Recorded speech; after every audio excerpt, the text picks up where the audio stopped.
Este é o programa Fronteiras da Ciência da Rádio da Universidade, onde discutiremos os limites entre o que é ciência e o que é mito. Hoje a gente tem aqui como convidada a Marta Richter. A Marta, ela é bióloga e doutora em paleontologia pelo King's College. Presentemente, ela é gerente da coleção de vertebrados fósseis do Museu de História Natural de Londres. O pessoal do programa, eu, Marco de Arte da Física da URGS e a Aline Villavicencio da Informática da URGS. Marta, é um prazer falar contigo. Prazer também. Eu queria começar um pouco, que contasse um pouco sobre como é que funciona o museu e até o que é a curadoria, o que é um gerente de curadoria, como é que funciona isso? Certo. Bem, eu iniciei os trabalhos aqui em Londres em 2004, né, quando eu participei de um concurso para curadora de peixes fósseis, da coleção de peixes fósseis. E nessa época eu estava no Rio de Janeiro. Então fiz esse concurso e no fim me ofereceram o trabalho, né, aqui, e eu comecei então cuidando dessas coleções. Eu havia feito meu doutorado em peixes fósseis, então era, vamos dizer assim, muito bem talhado esse emprego, né, para mim. A curadoria envolve vários aspectos da museologia. Os museus são feitos de coleções de coisas, né? Então, o Museu de História Natural tem uma coleção de objetos que foram feitos pela natureza. Então, são animais, plantas, vestígios, mas também tem coleções de arte, por exemplo, de pessoas que fizeram desenhos, esculturas, etc. Então, o Museu de História Natural de Londres é famoso porque tem uma coleção imensa de materiais de várias partes do mundo, de várias épocas. Então, a curadoria envolve cuidar dessas coleções. E o que envolve o cuidado com essas coleções? Em primeiro lugar, nós temos que zelar pela preservação desse material todo, não somente para a próxima década, mas para os próximos séculos. Esses materiais, eles têm tempo de vida, assim, porque até eu estava lendo na Wikipédia um pouco da história do museu, e aí se fala em coleções foram perdidas, lá no começo da história do museu, e aí eu fico pensando, será que é possível manter por exemplo, um inseto? Será que é possível manter um inseto para sempre guardado? É interessante isso, né? Ao longo desses séculos, né, o museu aprendeu, com os erros do passado, como cuidar de diferentes coleções. O museu tem coleções de animais e plantas recentes, que fica no departamento de Ciências da Vida, e tem coleções de fósseis e minerais que ficam neste departamento de Ciências da Terra. Bom, cada coleção tem as suas particularidades. Mesmo os fósseis, que são geralmente bastante fortes, não é? Bastante pedra, enfim, tem problemas, né? Dependendo do sedimento, por exemplo. Nós temos sedimentos que ao longo do tempo se alteram. Por exemplo, os folheiros podem criar pirita, e isso é um problema sério, tem inclusive um material. É uma oxidação né? de minerais que cresce entre, digamos, os ossos, tá? E acaba deteriorando aquele material. Sim, completamente. O fóssil estava fechado, né? Exatamente. E aí a gente expõe a atmosfera. Exato. Né? Então, mesmo o fóssil, ele tem que ser cuidado. Então, ao longo desses anos se aprendeu, né, e se experimentou muito com diversas técnicas. Então, um dos materiais mais preciosos que a gente tem aqui é a coleção de fósseis de Londres. O material que se preservou aqui nos últimos milhares de anos, entre as glaciações, em sedimento que era do rio Tâmisa, né, que era da planície aluvial do Tâmisa. Uhum. Então tinha palmeiras, tinha elefantes, tinha tigres dentro de sabre, tudo isso viveu aqui há apenas alguns milhares de anos. Nós tínhamos hipopótamos, etc., aqui nesse vale do Tâmisa. Mas isso é incrível, eu não sabia. Então, estes fósseis que são de planície aluvial, né, que se formaram em planície, são fósseis que se preservaram no lodo. E esse lodo petrificou, depois formou o London Clay, que se chama, né? E o material que fica preservado nisso é muito sujeito à doença de pirita, como se chama aqui. Então, esse material, por exemplo, é preservado em óleo, a semente das palmeiras. Então, isso é só um exemplo. Agora, a preservação não é só do fóssil ou do inseto, é também da documentação que vem, que a gente precisa preservar junto. A maior parte da documentação que fica junto com os espécimes aqui do museu ainda é em papel. Isso, até citando de novo, eu não gosto de citar muito a Wikipédia, mas citando a Wikipédia até fala de um episódio de alguém carregando uma série de objetos com os seus labels. Sim, as etiquetas. As etiquetas, e aí o vento Sim. tirou as etiquetas, e aí tu faz o quê? Exatamente. Bom, é por isso que geralmente se coloca também o número de registro no próprio espécime, porque tem vários acidentes de percurso, não é? Por exemplo, as traças podem comer o papel. Ao longo dos anos, também se aprendeu que tipo de material a gente pode usar para fazer a estocagem do material. Pode ter interação entre o material, por exemplo, papel mais ácido. Isso aí, exatamente. Tudo isso faz parte da curadoria. Mas a curadoria também envolve cuidados com a documentação eletrônica, hoje em dia, né? E se espera muito do museu. Um museu dessa envergadura, né? Se espera que toda a coleção esteja disponível online. Eu ia perguntar isso, né? Então, imaginem vocês como que é possível digitalizar 80 milhões de objetos, que são desde um microfóssil até um objeto de botânica, um inseto ou uma baleia gigante. Como é que você digitaliza? Uma baleia gigante. Uma baleia, a baleia azul, por exemplo, que está lá agora no... Quantos metros são aquilo ali?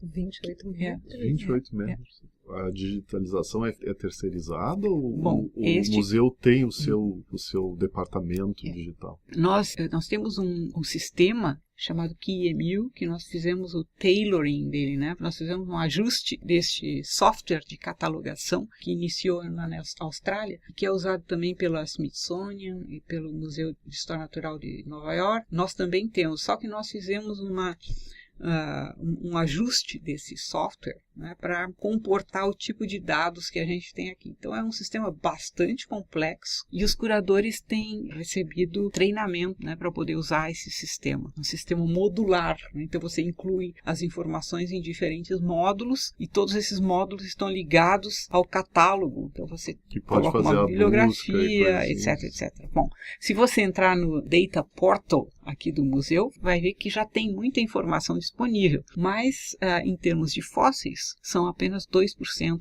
das nossas coleções. 2%? De todo o esforço. 2% de quanto tempo? 15 anos. Tá, mas agora vai aumentar o passo, né? Depende, porque nós só temos 2 mãos, né? Cada pessoa só tem 2 mãos. O problema todo, é possível automatizar a digitalização eletrônica ou não? Tem certas coisas que sim, você pode criar um sistema, por exemplo, de tirar fotos de gavetas cheias de insetos, tira as fotos, então você digitalizou. Mas né? Só com uma face, né? Esse exato, é o grande problema. Você está vendo o problema, né? Mas pelo menos existe uma foto, você pode associar vários números de registro de insetos àquela imagem, certo? E você automatiza certas coisas. Mas a maioria do material não é tão fácil assim de digitalizar, certo? Sim, imagina. Porque são espécimes com várias partes, né? Imagine um esqueleto de uma baleia. O que você vai priorizar? Claro. Um dente, né? Um osso. E tem que ser uma coisa que tem possibilidade de acessar em várias escalas. Sim. Eu vou te dizer até o meu sonho de pessoa que trabalha com inteligência artificial, porque eu pensei assim, puxa vida, bota tudo, né, toda a estrutura tridimensional dos objetos no computador, tu pode fazer a anatomia comparada usando Deep Learning.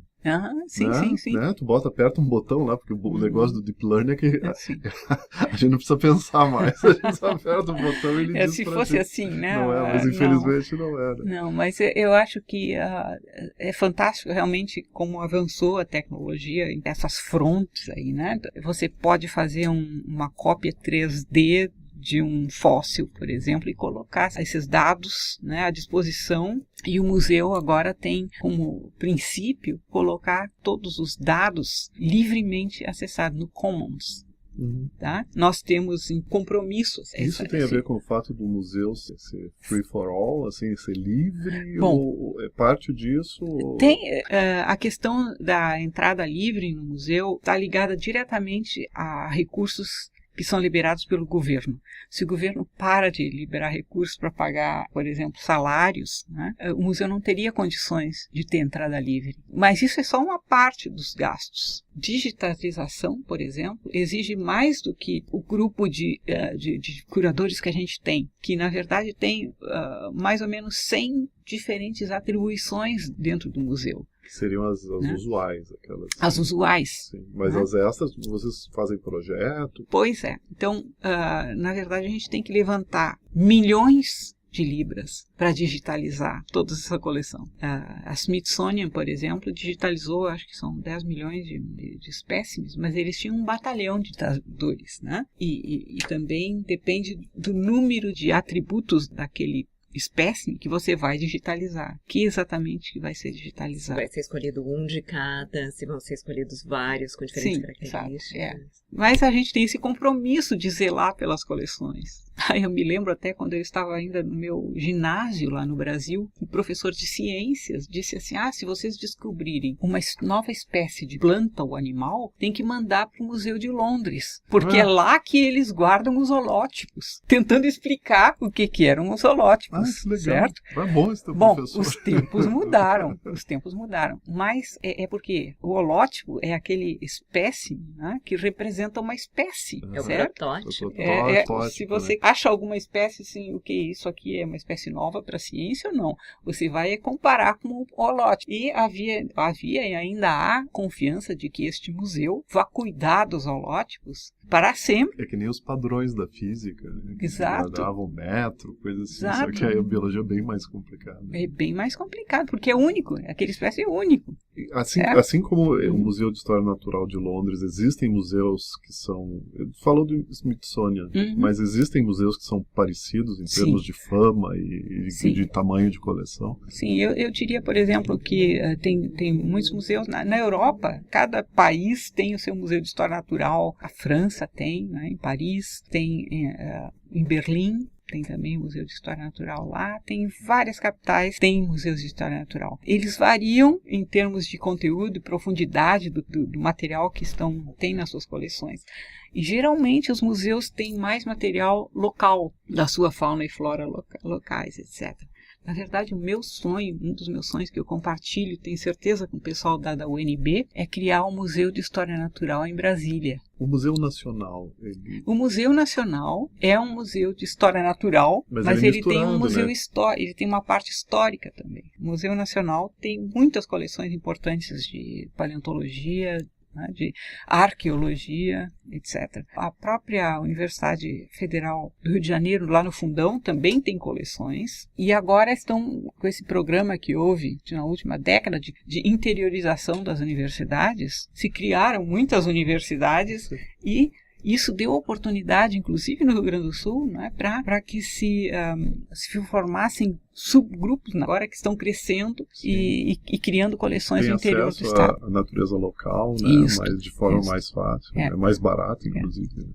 Agora, o grande desafio é a continuidade. No caso da interiorização das universidades, estamos em risco importante até. Exato. Se mesmo a Fundação Zoobotânica... Né? Eu não quero nem falar. Pois é. Isso é uma coisa horrível. Exatamente. Eu sei, a Fundação Zoobotânica tem coleções importantíssimas também, fez um trabalho... Quer dizer, fora nós na universidade, fizemos um programa, inclusive, sobre a Fundação Zoobotânica, defendendo ela. Fora isso, ninguém fala, ninguém sabe o que é. Não. Ninguém sabe o que representa. Não. E é incrível porque aqui fora a gente vê filas e filas e filas de visitantes e todos os dias vocês têm milhares de pessoas passando por aqui. Ou seja, o Museu de História Natural é uma parte integral da sociedade em geral. Absolutamente. Eles contam com isso. As escolas contam com isso, os pais contam com isso. Né? Não tem família aqui na Inglaterra que não tenha vindo ao museu pelo menos uma vez na vida, cujos filhos não tenham ficado assim para sempre impressionados bem impressionados, e muitos disseram, eu fui para a ciência porque eu visitei o museu e eu vi tantas coisas maravilhosas, etc, e eu quero estudar isso. Então, realmente é importante, e por isso que eu gostaria muito que Brasília tivesse também um museu de história natural que representasse ali o bioma do Cerrado e que fosse um lugar onde os políticos pudessem, né, ir caminhando, entender, né, a importância do Cerrado, por que não pode virar tudo plantação e por que é importante manter aquilo. Muito, muito importante. Tem biomas que são únicos, tem a maior biodiversidade de aves, por exemplo, né, que a gente, normalmente, quem não estuda ciências, né, nem teve ciências na escola, fica muito desapegado da natureza, se sente completamente diferente. A natureza é algo que eu tenho que visitar, mas eu prefiro levar meu rádio, né, é muito abstrato, e eu acho que com a internet que eu gosto, não é uma crítica à internet, as pessoas ficam acostumadas a ter o acesso ao visual às coisas via o computador, e é um lugar onde o que tu está vendo pode ser falso ou verdadeiro, tu não sabe, né? É diferente da natureza. A natureza, tudo que tu vê é verdadeiro. É verdade. É verdade. E é uma coisa diferente. Não sei se tu tem seguido, por exemplo, existe um recrudescimento de algumas noções básicas de como é que é o planeta que a gente vive, sabe? A ideia da tal da Terra plana. Sim. Assustador. Mas as pessoas que defendem a Terra plana, elas não saem para a rua, elas não podem. Porque tudo lá fora contradiz o que elas pensam. Por isso que tem que ter museus, né? Porque as pessoas têm que chegar e ver, que nem a questão da evolução. As pessoas ficam com medo dessa palavra evolução, né? Ficam com medo de ser parte da natureza. Né? É como se fosse uma coisa aterradora, mas todo mundo sabe que a gente tem uma vida e que ela vai acabar, e que, se você olhar ao redor, isso acontece com qualquer espécie viva. O que eu estava falando, a gente falou em evolução, quanto de Darwin tem aqui dentro? Assim? Eu sei que tem um centro... É centro? Sim, tem o Darwin Center. Tem o centro de Darwin, mas existem espécimes daquela época? E eles estão aqui ou estão em Cambridge? Eu posso mostrar para vocês. Eu vou querer ver. Mas eles estão mais aqui? Aqui no museu nós temos muitos, quase todos os grandes mamíferos, por exemplo, que Darwin coletou na viagem com o Beagle. Os dele? Estão aqui. Faz parte da coleção, e a gente está com esse programa agora de fazer a digitalização 3D para colocar as imagens, né? Isso vai nos próximos 2 anos, se Deus quiser. A gente vai ter essa possibilidade de colocar na internet para qualquer pessoa pode baixar. Quanto ele coletou? Milhares. Ele coletou milhares. Muitos espécimes, e plantas, e animais, e insetos, né? E Darwin visitou o Brasil na época da escravatura. Então ele não quis nem descer do navio quando ele aportou de novo no Rio de Janeiro, lá na segunda vinda, porque ele não gostou do que ele viu, do tratamento dos escravos lá. Isso é interessante a gente pensar, né? Que naquela época que ele andou, ainda o Brasil já tinha problemas assim, né? O que é interessante é que tinha gente que já não gostava, né? Porque às vezes as pessoas dizem, tentam naturalizar. Não, era no passado todo mundo achava que isso era natural. Pois é. Mas não era. Tinha pessoas que não achavam natural. E é um passado tão recente, porque 300 anos atrás, e quando a gente vê alguns dos sites de fósseis, 228 milhões de anos atrás. Sim. Então a história da natureza e a história do ser humano os esqueletos humanos mais antigos têm mais ou menos, no máximo, 270 mil anos. Nossa espécie é muito recente aqui no planeta. Os mais antigos foram encontrados na África e no Oriente Médio. Marrocos também. Sim, tem também. Né? Mas vários outros humanos, né, que desapareceram. Inclusive um com o qual a gente miscigenou, que é o Neandertal. E se pensa que até 70% do genoma do Neandertal esteja espalhado pela população humana hoje. Cada um de nós tem, os europeus, menos os africanos, tem pelo menos uns de 2 a 3% do genoma é Neandertal. E o Neandertal nunca foi para a África. Quer dizer, os africanos, na verdade, é que são a espécie pura, certo? Porque nós somos um híbrido. E eles foram os primeiros exploradores, então. E eles saíram da África, né?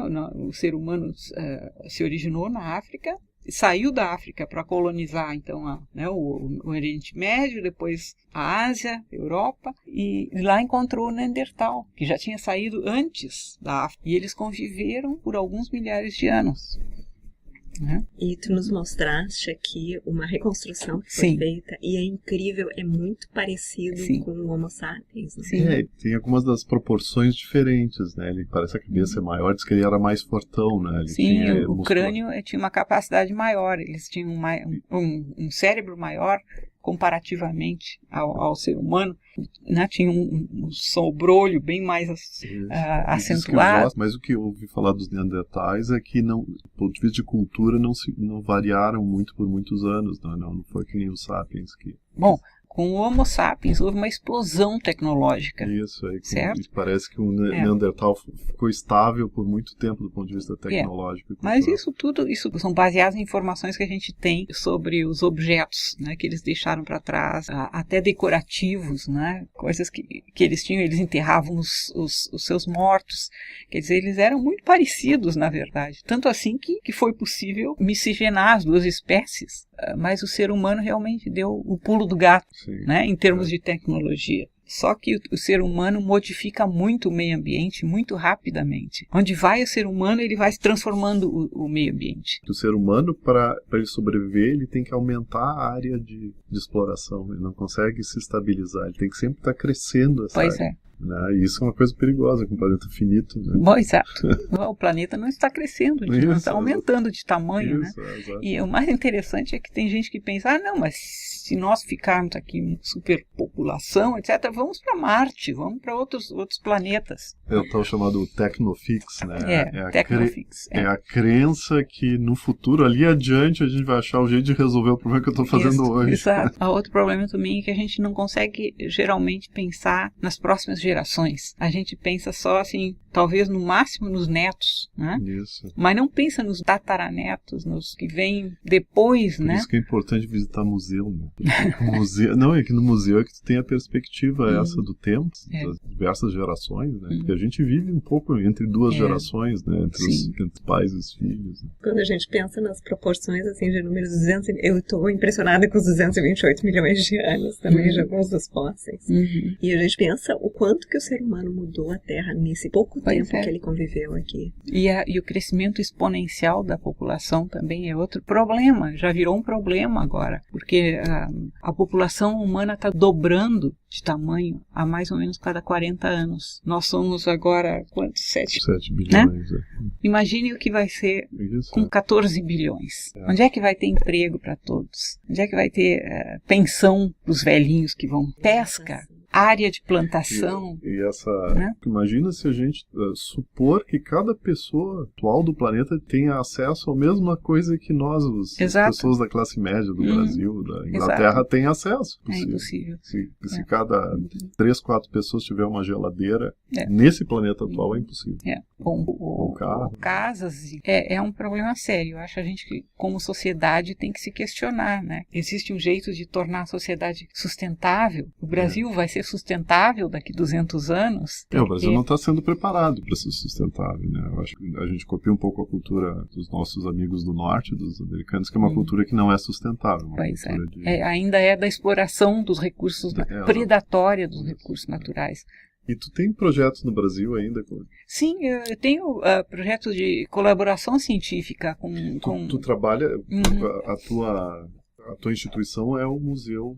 Sim. Tu é funcionário do museu e tu é pesquisadora do museu. Do museu, e isso é uma das tuas atribuições aqui também. Eu sou a curadora principal do setor de vertebrados fósseis e antropologia. Sim. Né? Então, uma das atribuições, um dos aspectos que se valoriza aqui no museu é a escolaridade. A escolaridade no sentido de saber. Desenvolver. Né? A gente não quer que os curadores sejam apenas bons cuidadores da casa, que saibam guardar as coisas direitinho. A gente quer que eles entendam também as coleções.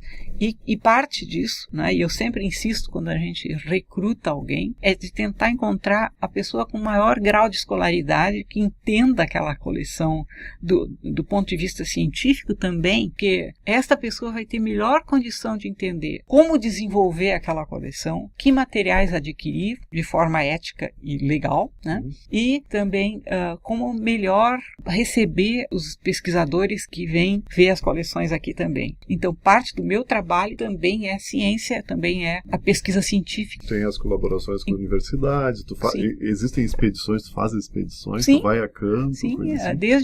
desde 2011, por exemplo, nós temos um projeto com a Universidade Federal do Piauí, e é um projeto multinacional, envolvendo pesquisadores dos Estados Unidos, da África do Sul, da Argentina, da Alemanha. Nesse projeto, então, esse grupo de pessoas, a gente se reúne cada ano, né, na estação seca, e sai à busca de fósseis e descrevemos esses fósseis. Todo esse material pertence agora à Universidade Federal do Piauí, lá em Teresina, e esse meu colega, que foi aluno da URGS, ele agora é professor e diretor do Museu de Arqueologia, onde está criando coleções muito importantes de fósseis, né, do Permiano de lá. Tu, como representando o Museu de História Natural daqui, o Museu de História Natural daqui não gostaria de ter pouco dessa coleção para eles? Bem, como é que achou um fóssil bastante importante para quem fica? Sim. São 5 pessoas de instituições diferentes. Na verdade, a questão da aquisição de fósseis é complicada, porque no Brasil a venda de fósseis é proibida. Né? Mas o que eu pessoalmente estou buscando, e está sendo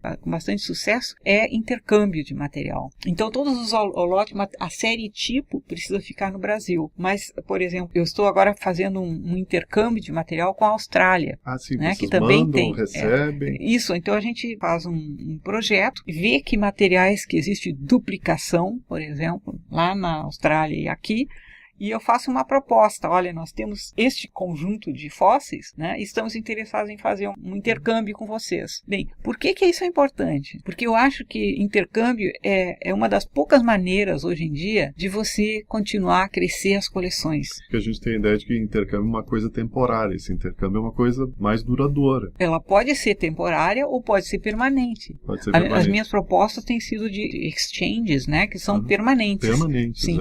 Então, na verdade, o que eu gostaria que o Brasil tivesse seria, por exemplo, agora eu acho que está a cargo da CPRM, tivesse no seu website, por exemplo, templates, né, formulários para propostas de intercâmbio que fossem abertas a qualquer pessoa que queira ver o que material que está sendo intercambiado, aberto, né? Então, assim, olha, essa é a proposta do tal museu e aqui está a proposta do Museu Brasileiro querendo intercambiar material. Quem quiser dar uma grita, que fale. É o único jeito. Eu fui aluna da URGS e me beneficiei muito com as coleções de paleontologia lá da URGS, porque eles têm ainda material estrangeiro na coleção, que foi doado pelos pesquisadores que vinham para a URGS, etc. Então, é sempre bom você ter material de outros lugares para mostrar para os alunos. Os alunos aprendem, se ampliam os horizontes, se sabe, né, comparar isso aqui. Eu tenho um braquiópodo lá da África, eu vou comparar com o braquiópodo que eu achei. Então, é um projeto onde é win-win, que eles chamam, né? Sim. Ambos ganham. Atualmente, a situação é complicada porque houve muita pirataria, muita venda ilegal de fósseis que continuam acontecendo. Mas isso eu acho que vai progredir com o tempo. Talvez até se possa fazer uma lista, né, daquelas instituições que se pode confiar e que tenha, por exemplo, uma pessoa responsável, que se responsabilize pelos intercâmbios, etc. Eu acho que o Brasil tem a ganhar se a de tornar mais aberto nesse sentido. Né? Eu vou fazer uma última perguntinha, a gente está chegando no final, me lembrei da Saturnalia Tupiniquim. Sim. Né?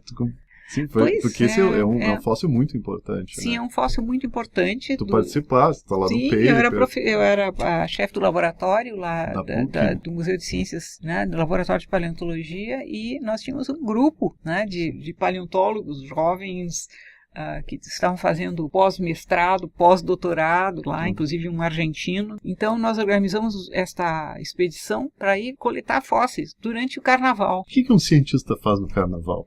Vai coletar fósseis. Exato, mas o que mais, né? Como se faz? Nós visitamos várias localidades. Sabiam o que estavam buscando?